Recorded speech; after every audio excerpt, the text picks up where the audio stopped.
So I don't know. There's just this process of going from everything being frozen. It's not just you that's frozen, but you've frozen everything out here, right? This whole world you're living is sort of a frozen version of reality, which is far, far, far from the truth. The farthest you can get from the truth is this frozen reality you've created. There's certain things that are closer to the truth. What would that be example of? Well, let's take an example of dreams. Dreams are closer to the truth. When we're dreaming, we're so much closer to the truth. We're so much more in tune with the way things are. We think it's just the opposite. This is how things are. Dreams are far from the truth of how things are, but it's just the opposite. It's just the opposite. And that's how dreams can be very instructive. What does Milarepa say about dreams? He says, a lot of people are very interested in the messages in dreams. And he says, right before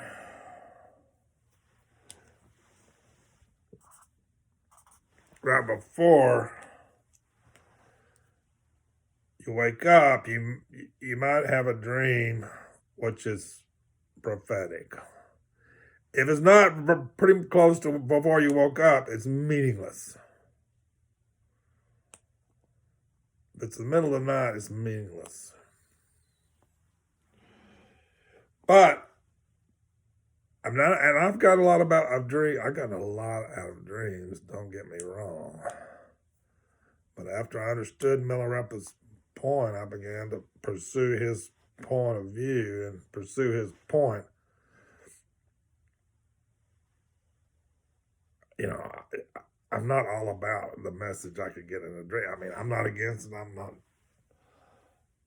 chasing after it. But here's the main point. The main point is awakening the dream. Yes. Become conscious in the dream. What do you do at that point? Here's what you do. Here's the main point. You look around and experience the tone. You're in a lot better position to do this work in your dream. Look at the tone. You're going to see that the tone has a lot of emptiness in it. But bliss, we're after the emptiness. We're not worried about the bliss. If the bliss is there, yes, okay. Bliss and emptiness, a lot of tone, but emptiness is really what we want to gain. We need the emptiness. We need to understand the emptiness. That's the hard one to understand. Bliss. We're not chasing bliss. Bliss is the truth. But if we're chasing it, I don't know, it makes it go further away or something.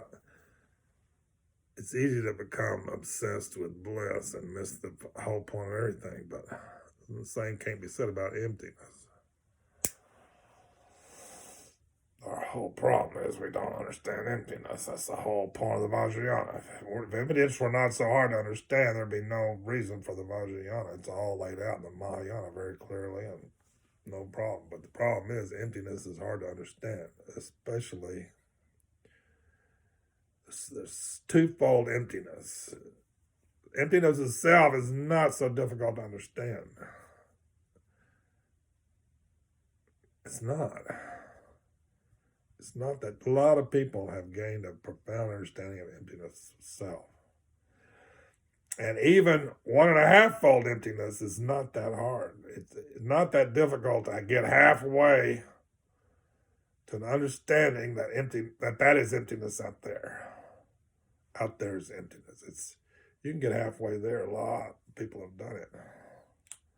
But getting to 2-fold emptiness, where you can walk through walls, is hard.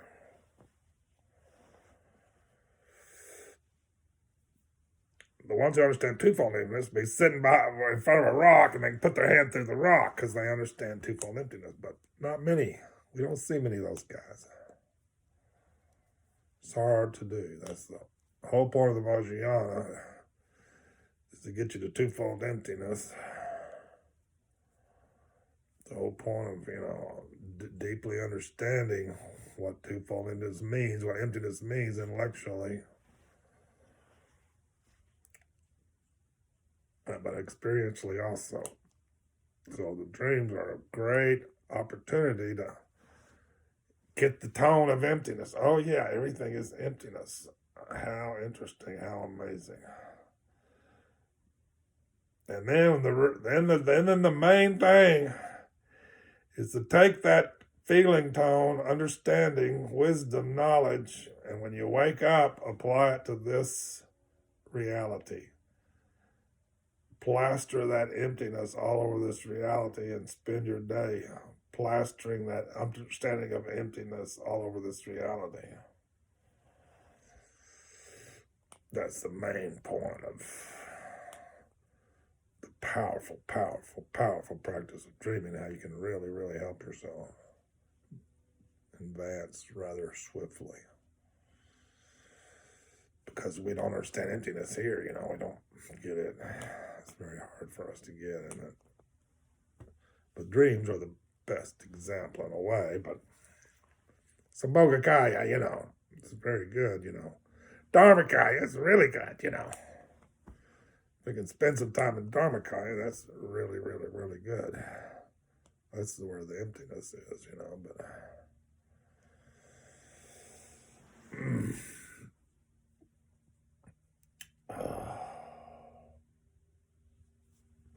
Resilience. Kind of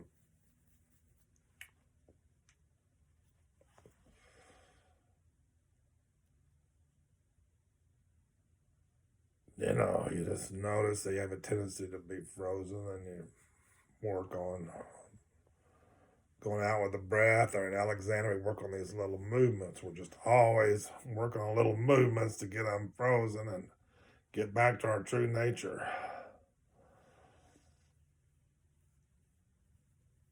But it's so tricky because it's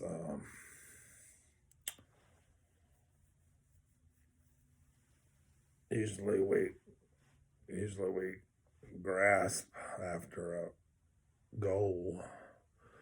We usually do things with a goal orientation to get somewhere. I want to get my goal. My goal is freedom. I want to get the freedom. That's not where the freedom lies. Freedom's beyond that. Maybe you have to do that to get to the freedom, but it's just real tricky. So in Alexander, I don't know, we become real adept at freeing ourselves from that goal orientation, and we just know we're gonna go wrong. 99.9% of the time, we think that is just the greatest thing there is. To go out of our comfort zone, to walk out away from where we're comfortable and just be wrong, How interesting. And then that's where the iron crosses are. Not that we give a shit about an iron cross, but that's the courage, daring, living in the challenge, I'm not doing it for the iron crosses, but that's where they are, that's where the brave people are made, out there. Being brave. But we just do it little by little. If we're traumatized, we just go back to shamatha. And we're all traumatized. We all got to go back to shamatha. We just do shamatha. And we just chill and peace. But we got good posture. We got good alignment. And we can be relaxed in shamatha, And then when we're really solid and we're ready to walk out of our city, our cave, and go again, shake our spear. kind of like getting your hand nice and beautiful. Shaking that spirit is sort of like getting your hand nice and beautiful.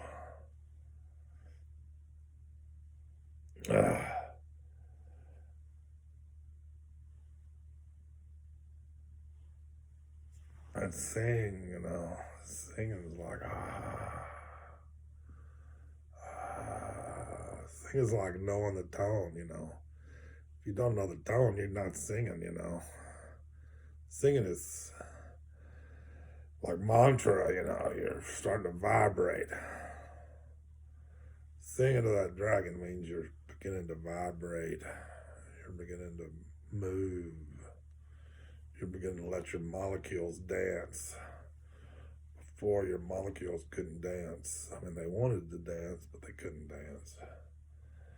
Now you're starting to let your molecules dance.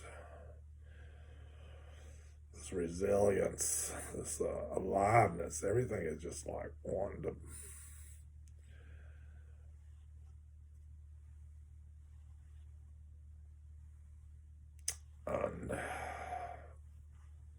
our energy system's wanting to it's all wired up and bundled up and knotted up, and energy can't flow right, but it just wants to open up. But it's going to be hard on ego. Ego wants something. Wants to stay frozen. Resilience, alignment, relaxation, resilience, and we work on alignment a lot, and then we're working on relaxation a lot, and then the scary bits, in a way, resilience. You might choke up a little, especially if you got trauma, which we all do. There's a reason we got that stuff frozen, because we don't want to deal with what's frozen in there. We got things we frozen in there we don't want to. It's like a sleeping dragon. We don't want. No, don't wake that up.